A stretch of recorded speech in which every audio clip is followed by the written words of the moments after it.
प्यारे बच्चों, school time की ओर से आप सबको हार्दिक स्वागत। मेरा नाम जितेश बाबू। हम आज एक नई इकाई पढ़ते हैं। इकाई 3, उसमें एक छोटी कविता है। उस कविता का नाम है अकाल और उसके बाद। अकाल और उसके बाद। यह कविता हिंदी के प्रसिद्ध कवि नागार्जुन जी की कविता है। इस कविता में अकाल और अकाल के बाद का चित्र का वर्णन किया गया है। अकाल और अकाल के बाद। अकाल माने क्या है? अकाल ക്ഷാമം और അകാൽ കെ ബാദ് ക്ഷാമമുള്ള സമയത്തും അതുപോലെ തന്നെ ക്ഷാമത്തിന് ശേഷവുമുള്ള കാര്യങ്ങളെക്കുറിച്ചാണ് ഈ കവിതയിൽ കൂടി നാഗാർജുൻ നമ്മുടെ മുന്നിലേക്ക് ഈ കവിതയിലൂടെ വരച്ച് കാണിക്കുന്നത്. ക്ഷാമത്തിനെ പറ്റി പറയുകയാണെങ്കിൽ നമുക്കെല്ലാവർക്കും അറിയാം, ഇപ്പോൾ നമ്മളൊരു മഹാമാരിയുടെ പിടിയിലാണ് അല്ലേ. അതിനു മുമ്പ് നമ്മൾ പ്രളയത്തിൻ്റെയൊക്കെ പിടിയിലായിരുന്നു. അപ്പോൾ വലിയ ഒരു ഇത്തരത്തിലുള്ള പ്രകൃതി ദുരന്തങ്ങൾ നേരിട്ട നമ്മൾക്ക് ഈ പാഠത്തിൽ കൂടി കാണിക്കുന്നത് അകാലിൻ്റെ സമയത്തുള്ളതും അതുപോലെ തന്നെ അതിന് ശേഷമുള്ള കാര്യങ്ങളെ കുറിച്ചാണ്. तो हमको एक वीडियो देखे। इस वीडियो में बंगाल में हुई एक अकाल के बारे में 1943 में बंगाल में एक भयानक अकाल पड़ा था। एक भयानक अकाल पड़ा था जिसमें लगभग 30 लाख लोगों ने 30 लाख 30 ലക്ഷം ആളുകൾ 30 लाख लोगों ने भूख से पड़कर या भूख से तड़प कर अपनी जान गंवाई थी। 30 लाख लोगों को। ये द्वितीय विश्व युद्ध का समय था। 1943 समय 1943 तो जरा इस वीडियो देखें।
उन्नीस सौ 43 में बंगाल में हुई एक बाढ़ का वीडियो है। एक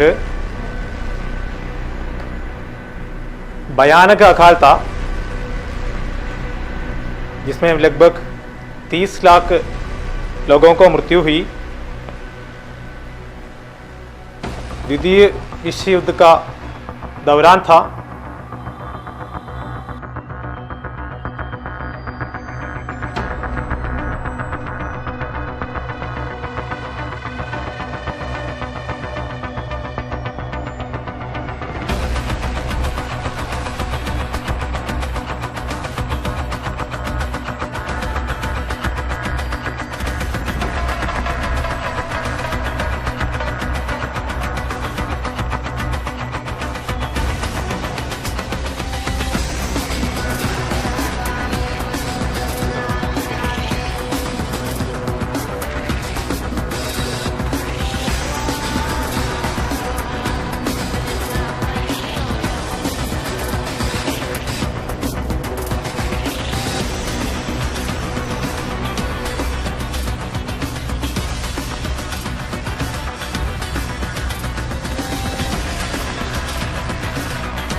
तो आगे चले। कविता अकाल और उसके बाद, नागार्जुन जी की कविता है। उनकी सतरंगी पंखों वाली नामक कृति से ली गई है ये कविता। कई दिनों तक चूल्हा रोया, चक्की रही उदास। कई दिनों तक कानी कुतिया सोई उनके पास। कई दिनों तक लगी बीत पर छिपकलियों की गश्त। कई दिनों तक चूहों की भी हालत रही शिकस्त। दाने आए घर के अंदर कई दिनों के बाद। धुआं उड़ा आंगन से ऊपर कई दिनों के बाद। चमक उड़ी घर भर की आंखें कई दिनों के बाद। कोए ने गुजलाई पांखें कई दिनों के बाद। बच्चों, पहली 4 पंक्तियों में कवि ने अकाल के बारे में, अकाल के समय के बारे में वर्णन किया है और बाकी 4 पंक्तियों में अकाल के बाद का चित्रण है। तो पहले 4 पंक्तियां देखें। कई इस पंक्तियों में कई दिनों तक दोहराती है। कई दिनों तक चूल्हा रोया, कई दिनों तक कानी कुतिया सोई, कई दिनों तक लगी बीत पर छिपकलियों की गश्त, कई दिनों तक चूहों की भी हालत रही शिकस्त। इस प्रकार कई दिनों तक दोहराती है।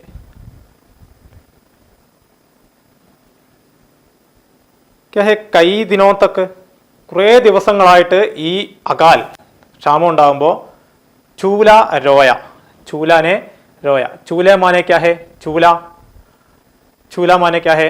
चूल्हा अडुप। देखे, चूल्हा का अर्थ क्या है?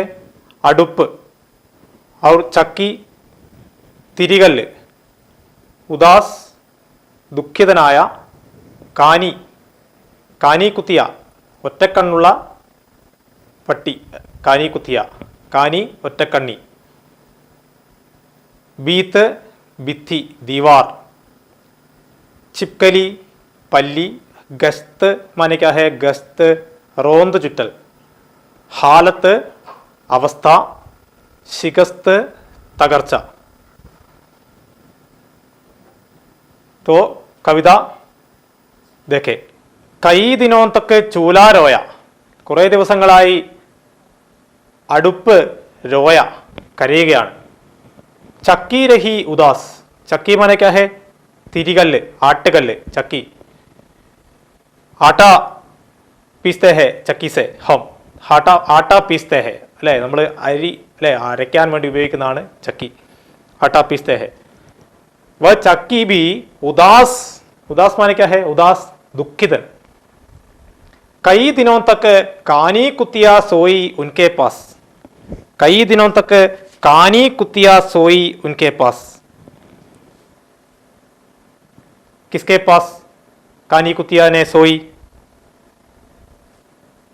किसके पास कानी कुतिया ने सोई? चूल्हा के पास। चूल्हा के पास कानी कुतिया ने सोई और चक्की भी उदास रही അല്ലേ? ചക്കി തിരികല്ലിന് വളരെ ദുഃഖമാണ്, അടുപ്പാണെങ്കിൽ കരഞ്ഞുകൊണ്ടിരിക്കുകയാണ്. അതുപോലെ തന്നെ ഒറ്റക്കണ്ണുള്ള പട്ടിയോ ആ അടുപ്പിന്റെ മുകളിൽ കിടന്നുറങ്ങുകയാണ്, സോയി। कई दिनों तक लगी बीत पर छिपकलियों की गश्त। छिपकलियों ने बीत पर गश्त करती है। छिपकलियों ने बीत पर गश्त करते हैं। क्यों? भोजन न मिलने के कारण। कई दिनों तक चूहों की भी हालत रही शिकस्त। चूहों की हालत भी शिकस्त है। शिकस्त माने क्या है? തകർച്ച അല്ലേ? ചൂഹ, എലി, എലികളുടെ അവസ്ഥ പോലും തകർച്ചയിലാണ് ഈ अकाल के समय में। मानवों, केवल मानवों को नहीं बल्कि अन्य जीव जंतुओं को भी जीवन शिकस्त में उस समय में, अकाल के समय में। दाने आए घर के अंदर कई दिनों के बाद, अकाल के बाद का ചിത്രം है. ക്ഷാമം കഴിഞ്ഞതിന് ശേഷമുള്ള കാര്യങ്ങളാണ് ഇവിടെ പറയുന്നത്. ദാനേ ആയേ ഗർക്കെ അന്തർ, ഗർക്കെ അന്തർ ദാനേ ആയേ, അല്ലെ, വീട്ടിലേക്ക് ധാന്യങ്ങളൊക്കെ വന്നു. ദുവാമുട ആംഗൻ സെ ഊപ്പർ കൈ ദിനോ കെ ബാദ്, കൈ ദിനോ കെ ബാദ് ആംഗൻ സെ ഊപ്പർ ദുവാമുട, അല്ലെ, മുകളിൽ കൂടി പുക ഇങ്ങനെ ഉയർന്നു. ചമക്കുടിയും ഗർബർ കി ആംഖയും, ഗർബർ കി ആംഖയും ക്യാ ഹെ ഗർബർ, വീട്ടിലുള്ള എല്ലാവരും, അതാണ് ഗർബർ. ഗർബർ കി ആംഖയും, എല്ലാവരുടെയും കണ്ണുകളിൽ എന്തായി, ചമക്കൂടി, പ്രകാശമായി. കൈ ദിനോ കെ ബാദ്, ഇത്രയും നാള് അകാലായിരുന്നു, ക്ഷാമമായിരുന്നു. പക്ഷെ ക്ഷാമം മാറിയപ്പോൾ എല്ലാവരുടെയും കണ്ണുകളിൽ പ്രകാശമയമായി. കൗയേനെ ഗുജലായി പാങ്കേം, പാങ്കേം മാനെ ക്യാ ഹെ, പാങ്കേം ചിറകുകൾ, പങ്ക്, അല്ലെ, ചിറകുകൾ. കൈ ദിനോ കെ ബാദ് കൗയേനെ ക്യാ കിയ, അപ്നെ പാങ്കേം ഗുജലായി, അപ്നെ പാങ്കേം ഗുജലായി, തൻ്റെ ചിറകുകൾ ചൊറിഞ്ഞു കാക്ക. കുറേ ദിവസങ്ങളായിട്ട് കാക്കയും ശിഖസ്തമേ, അല്ലെ, തകർച്ചയിലായിരുന്നു. ഇപ്പോഴാണെങ്കിലോ കൗയേനെ ഭി അപ്നെ പാങ്കേം ഗുജലായി, തൻ്റെ ചിറകുകൾ ഒന്ന് ശരിയാക്കാൻ തുടങ്ങി, ഒന്ന് ചൊറിയാൻ തുടങ്ങി. ഇതൊക്കെ ഇസ് കവിതാമേ കൈ ദിനോ കെ ബാദ് दोहराते हैं. देखिए, कई दिनों तक अकाल के लंबे समय के वर्णन करने के लिए कवि यहाँ कई दिनों तक कई बार दोहराते हैं. अकाल के वर्णन करने के लिए कवि ने कई दिनों तक कई बार दोहराता है. कई दिनों के दुख के बाद खुशी होती है, इसलिए कई दिनों के बाद कई बार दोहराता है. അല്ലേ, പിന്നെയോ ദുഃഖക്കെ ബാദ് ഖുഷി ഹോത്തി ഹെ, ദുഃഖത്തിന് ശേഷം സന്തോഷമാണ് ഉണ്ടാവുന്നത്. ഇസ്ലിയെ കൈ ദിനോ കെ ബാദ് കൈ ബാർ ദോഹരാത്ത ഹെ, കൈ ദിനോ കെ ബാദ് എന്ന് വീണ്ടും വീണ്ടും ആവർത്തിച്ചുകൊണ്ടിരിക്കുന്നു കവി. तो हम देखिए चूल्हे का रोने से क्या तात्पर्य है, चूल्हा के रोने से क्या तात्पर्य है, എന്താണ് അടുപ്പ് കരയുക എന്ന് പറഞ്ഞാൽ? ചൂല നെഹിം ജല, ചൂല നെഹിം ജല, अर्थात घर में कुछ नहीं पकाया गया, घर में कुछ नहीं पकाया गया. चक्की उदास है कि उसमें अनाज नहीं पीसा गया. चक्की किसके लिए उपयोग करता है? चक्की तिरिगल, आटा पीसने के लिए. चक्की से हम आटा पीसते हैं. चक्की उदास है कि उसमें अनाज नहीं पीसा गया. कानी कुतिया ഒറ്റക്കണ്ണൻ പട്ടി ചൂല और चक्की के पास सोई पड़ी थी. അടുപ്പിൻ്റെയും അതുപോലെ തന്നെ ആ തിരികലിൻ്റെയും അടുത്ത് ഇങ്ങനെ കിടന്ന് ഉറങ്ങുകയാണ് നമ്മുടെ ഒറ്റക്കണ്ണൻ പട്ടി, കിടക്കുന്നുണ്ടായിരുന്നു. കാനി കുത്തിയ ഖാനെ की प्रतीक्षा में चूल्हे और चक्की के पास सोई है. कानी कुतिया गाने की प्रतीक्षा में, अकाल के समय में कानी कुतिया गाने की प्रतीक्षा में, അല്ലെ, ഭക്ഷണം കിട്ടുമെന്ന ഒരു പ്രതീക്ഷയിൽ ചൂലെ ഔർ ചക്കി കെ പാസ് സോയി ഹെ, അടുപ്പിൻ്റെയും അതുപോലെ തന്നെ തിരികലിൻ്റെയും അടുത്തായിട്ട് ഇങ്ങനെ ഉറങ്ങുകയാണ്. ഭക്ഷണം കിട്ടുന്നുണ്ടോ? അകാൽ കെ സമയമേ നെഹി. ചിപ്കലിയാം പല്ലികൾ, ഖാനേക്ക് തലാഷ്മേ, അല്ലെ, ഭക്ഷണം കിട്ടുമെന്ന ആ ഒരു ഭക്ഷണത്തിന്റെ തെരച്ചില്, അന്വേഷണത്തില്, അല്ലെ, എന്താണ് ചിപ്കലിയുടെ ഭക്ഷണം? ഇതൊക്കെ കീടെ മക്കോടെ, അല്ലെ, ചെറിയ പ്രാണികളൊക്കെയാണ് ചിപ്കലി, പല്ലിയുടെ ഭക്ഷണം. വ കീടെ മക്കോടെ മിൽനേക്ക് തലാഷ്മേ, ആ ചെറിയ പ്രാണികളൊക്കെ ഭക്ഷണമായി കിട്ടുമെന്ന ഒരു അന്വേഷണത്തില് ദീവാർ പർ ഘൂം രഹി ഹെ, അല്ലെ, ഭിത്തിയുടെ മുകളിൽ ഇങ്ങനെ കറങ്ങി നടക്കുകയാണ്. നമ്മൾ നേരത്തെ കവിതയിൽ പഠിച്ചിട്ടുണ്ടായിരുന്നു, കൈ ദിനോ തക്ക് ലഗി ബീത്ത് പർ ചിപ്കലിയോ കി ഗസ്ത്, അല്ലെ, കുറേ ദിവസങ്ങളായിട്ട് ആ ചുമരിന്റെ മുകളിൽ ഇങ്ങനെ പല്ലികൾ ഇങ്ങനെ ഗസ്ത് കർത്തേ ഹെ, അല്ലെ, ചുറ്റിക്കറങ്ങിക്കൊണ്ടിരിക്കുകയാണ്. ഗർമേ കോയി അനാജ് നഹീം ഹെ, ഗർമേ കോയി അനാജ് നഹീം ഹെ, അല്ലെ, ഒരു തരത്തിലുള്ള ഭക്ഷണവും വീട്ടിലില്ല. അകാൽ കാ സമയമേ അകാൽ ആ ക്ഷാമത്തിന്റെ സമയമാണ്, ഭക്ഷണമൊന്നുമില്ല. ഇസ്ലിയെ അതുകൊണ്ട് ചൂഹോ കി ഹാലത്ത് എലികളുടെ അവസ്ഥയോ ഗരാബ് ഹോ രഹീതി വളരെ മോശമായിരുന്നു എലികളുടെയും അവസ്ഥ. അപ്പോൾ നമുക്ക് ഇനി ഇതിന്റെ പ്രവർത്തനത്തിലേക്ക് കടക്കാൻ വേണ്ടി പോവുകയാണ്. അപ്പം അങ്ങനെയാണെങ്കിൽ നമുക്ക് ഈ അകാൽ എന്നതിനെക്കുറിച്ച് നമ്മളൊരു ടിപ്പണി നമുക്ക് തയ്യാറാക്കുകയാണെങ്കിൽ, അകാൽ എന്നതിനെക്കുറിച്ച് നമ്മൾ टिप्पणी तैयाराക്കുകയാണെങ്കിൽ നമുക്ക് എങ്ങനെ തയ്യാറാക്കാം? इसमें कवि परिचय होना चाहिए और आशय की संक्षिप्तता होनी चाहिए. कविता का संदेश भी लिखना है. आदि लिखकर एक टिप्पणी तैयार करें.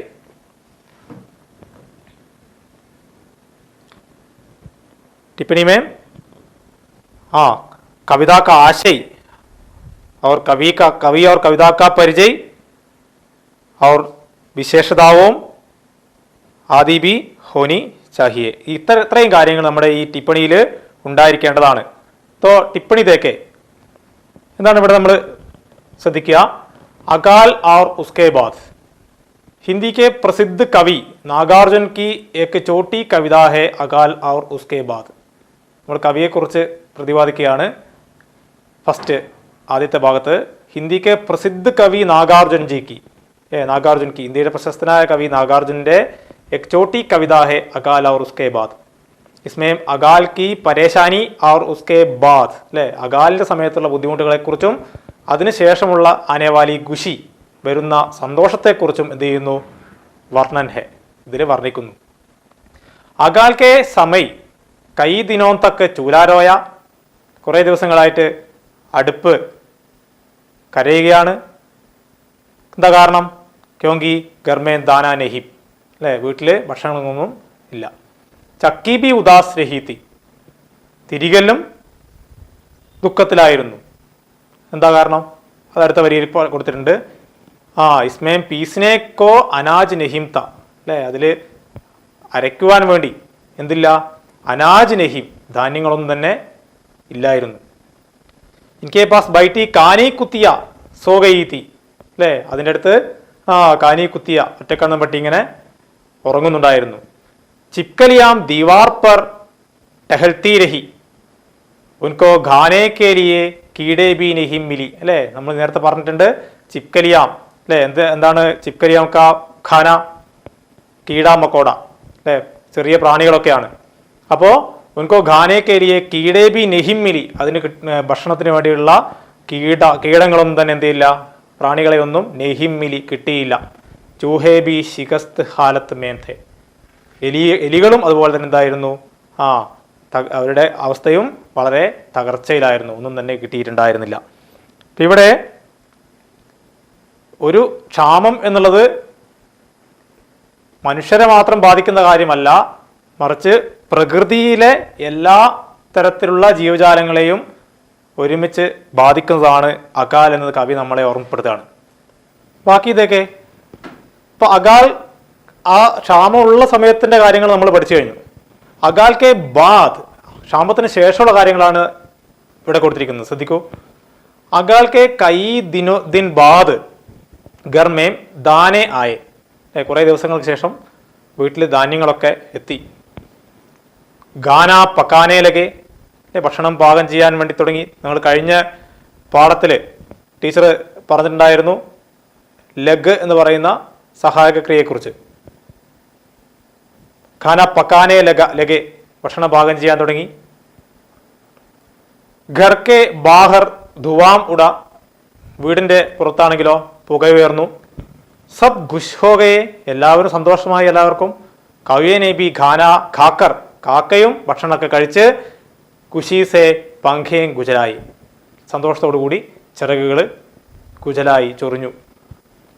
കവിനെ കൈ ബിംബോം ഔർ പ്രതീകവും കെ പ്രയോഗ കർക്കെ, അല്ലെ, കവി ഈ അകാൽ എന്ന് പറയുന്ന ഒരു വലിയൊരു പ്രശ്നത്തെ അത് ഒരു നമ്മുടെ മുന്നിൽ കാണിക്കാൻ വേണ്ടിയിട്ട് കവി ഉപയോഗിച്ചിരിക്കുന്നത് എന്താണ്? പ്രതീകങ്ങളാണ്, ഓരോരോ പ്രതീകങ്ങൾ, അല്ലേ, വീട്ടിലുള്ള മനുഷ്യർക്ക് മാത്രമല്ല ഇത്തരത്തിലുള്ള ജീവജാലങ്ങൾക്കൊക്കെ ഇതെല്ലാം ഓരോ പ്രതീകങ്ങളാണ്. ഇങ്ങനെ ഈ സമയത്ത് ഉണ്ടാകുന്നുണ്ട് എന്ന് കവി പ്രതീകങ്ങളിലൂടെ നമ്മളെ കാണിച്ചു തന്നിരിക്കുന്നു. സുഖ് ഔർ ദുഃഖ് मानव जीवन के दो पहलू है. സുഖവും ദുഃഖവും ഏക് സിkke के दो पहलू അല്ലേ, ഒരു നാണയത്തിൻ്റെ ഇരുവശങ്ങളാണ് സുഖവും ദുഃഖവും. മാനവ ജീവൻ കെ ദോ പഹലു ഹെ, രണ്ട് ഭാഗങ്ങളാണ്. ഇസ്കി പ്രാസംഗികത സർവകാലിക ഹെ അല്ലേ. അപ്പോൾ ഇതിന് ഏത് കാലത്തും എന്തുണ്ട്, പ്രസക്തിയുണ്ട്. നമുക്ക് അറിയാം സുഖവും ദുഃഖവും ഇങ്ങനെ മാറി മാറി നമ്മുടെ ജീവിതത്തിൽ വന്നുകൊണ്ടേയിരിക്കും എന്ന് കവി നമ്മളെ ഓർമ്മപ്പെടുത്തുകയാണ്. ആദ്യം നമ്മുടെ അകാൽ എന്ന് പറയുന്നത് ദുഃഖത്തിൻ്റെ സമയമാണെങ്കിൽ കവി അകാലിന് ശേഷം ഉള്ള സന്തുഷ്ട ചിത്ര, ആദ്യ ഭാഗങ്ങളിൽ കവി എന്ത് ചെയ്യുന്നു, ആദ്യത്തെ 4 വരിയിൽ കവി അകാൽ കെ സമയക്ക കരുണ ചിത്ര ചിത്രിത് കിയേ ഹെ और ബാക്കി 4 पंक्तियों में അല്ലേ, അടുത്ത 4 വരികളിൽ അകാൽ കെ ബാദ് കാ വർണ്ണൻ കർക്കെ, അകാലിൻ്റെ ശേഷമുള്ള ക്ഷാമം കഴിഞ്ഞതിന് ശേഷമുള്ള കാര്യങ്ങളെക്കുറിച്ച് വർണ്ണൻ കർക്കെ വർണ്ണിച്ചുകൊണ്ട് കവി എന്ത് ചെയ്യുന്നു, സന്തുഷ്ട ചിത്ര കാ ചിത്രൻ കർത്തേ ഹെ. സന്തുഷ്ട ചിത്ര അല്ലേ, നല്ല, അപ്പോൾ എല്ലാവർക്കും എന്തായി, സന്തോഷം വന്നു എന്ന് കാണിക്കുക. സന്തുഷ്ട ചിത്ര കാ ചിത്രൻ കർത്തേ ഹെ. നമ്മളിതിൽ ഈ നമ്മുടെ ടെക്സ്റ്റിൽ കൊടുത്തിരിക്കുന്ന ഈ ചോദ്യങ്ങളൊക്കെ തന്നെ നമ്മളിപ്പോൾ ചർച്ച ചെയ്തു. चूल्हे का रोना और चक्की का उदास होना, इसका मतलब क्या है? कई दिनों तक चूल्हा रोना അല്ലേ, എന്ന് വെച്ചാൽ അടുപ്പ് കരഞ്ഞു എന്ന് പറയുന്നത് എന്തുകൊണ്ടാണെന്ന്, അത് കത്താത്തത് കൊണ്ടാണ്. അതുപോലെ തന്നെ ചക്കി രഹി ഉദാസ്, ചക്കി എന്തുകൊണ്ടാണ് ദുഃഖിതനായത്, പീസ്നെ കരിയെ ആട്ടാ നഹി. കൈ ദിനോം തक കാനി കുത്തിയ സോയി ഉൻകെ പാസ്, അതിനടുത്ത് ഒറ്റക്കണ്ണം പട്ടി ഇങ്ങനെ കിടന്നുറങ്ങിയത് എന്തുകൊണ്ടാണ്, ഭോജന മിന്നേക്കെ കാരൻ, ഖാന നഹി മിന്നേക്കെ കാരൻ, നമ്മൾ നേരത്തെ പറഞ്ഞു കഴിഞ്ഞു. അതുപോലെ തന്നെ ഇതിൽ കൊടുത്തിരിക്കുന്ന ये पंक्तियों किस हालत की ओर इशारा करते हैं, इन पंक्तियों में कवि क्या कहना चाहता है, तो നമ്മൾ പറഞ്ഞു കഴിഞ്ഞു. देखिए अकाल के बारे में चूल्हे का रोना, അടുപ്പിൻ്റെ കരച്ചിൽ, അടുപ്പിൻ്റെ കരച്ചിൽ, അതേപോലെ ബാക്കിയുള്ളത് നിങ്ങൾ പൂർത്തീകരിക്കേണ്ടതാണ്. അകാൽ കെ സമയമേ ചൂലേ കാ രോന, ബാക്കി എന്തൊക്കെയാണ് നിങ്ങൾ പൂർത്തീകരിക്കണമെന്ന് അറിയാലോ. ചക്കി ഉദാസ് രഹിന, ബീത്ത് പർ ചിപ്കരിയോ കി ഗസ്ത്, പിന്നെന്താണ്, ശിഖസ്ത് ഹാലത്ത് വാലെ ചുഹെ, ശിഖസ്ത് ഹാലത്ത് വാലെ ചുഹെ, ഇതാണ് അതിൽ നിങ്ങൾ പൂർത്തീകരിക്കേണ്ടത്, നിങ്ങൾ പൂർത്തീകരിക്കുക. അതേപോലെ തന്നെ അകാൽ കെ ബാദ് एक सूचना वहां दी, घर के अंदर दाने का आना അല്ലെ, അകാലിന് ശേഷം എന്തൊക്കെ ഘടനകളാണുള്ളത്. ഒന്ന് ഗർക്കെ അന്തർ ദാനേക്ക ആന അല്ലെ, വീട്ടിലേക്ക് ധാന്യങ്ങളുടെ വരവ്. പിന്നെന്താണ്, ആങ്കൻ കെ ഊപ്പർ ദുവാം ക ഉടന അല്ലെ, മുറ്റത്തിന് മുകളിൽ കൂടെ പുക ഇങ്ങനെ ഉയരുന്നു. ഘർബർ കി ആംഖോം ക ചമക്കുടന, വീട്ടിലുള്ള എല്ലാവരുടെയും കണ്ണുകൾ പ്രകാശമയമാകുന്നു. കൗയേക്കെ പാങ്കോം ക ഗുജലാന, കാക്കയുടെ ചിറക് ചൊറിച്ചിൽ അല്ലേ. ഇത്രയും ഘടനകളാണ് അകാലിന് ശേഷമുള്ളത്. അപ്പോൾ നമ്മൾ അകാലുള്ള സമയത്തെയും അതുപോലെ തന്നെ സ്കെ ബാദ് കെ സമയ് അല്ലേ, അതിൻ്റെ ശേഷമുള്ള കാര്യങ്ങളിലെയും പ്രധാനപ്പെട്ട കാര്യങ്ങൾ എന്താണെന്നും നമ്മളിവിടെ ചർച്ച ചെയ്ത് കഴിഞ്ഞു. तो ठीक है, धन्यवाद.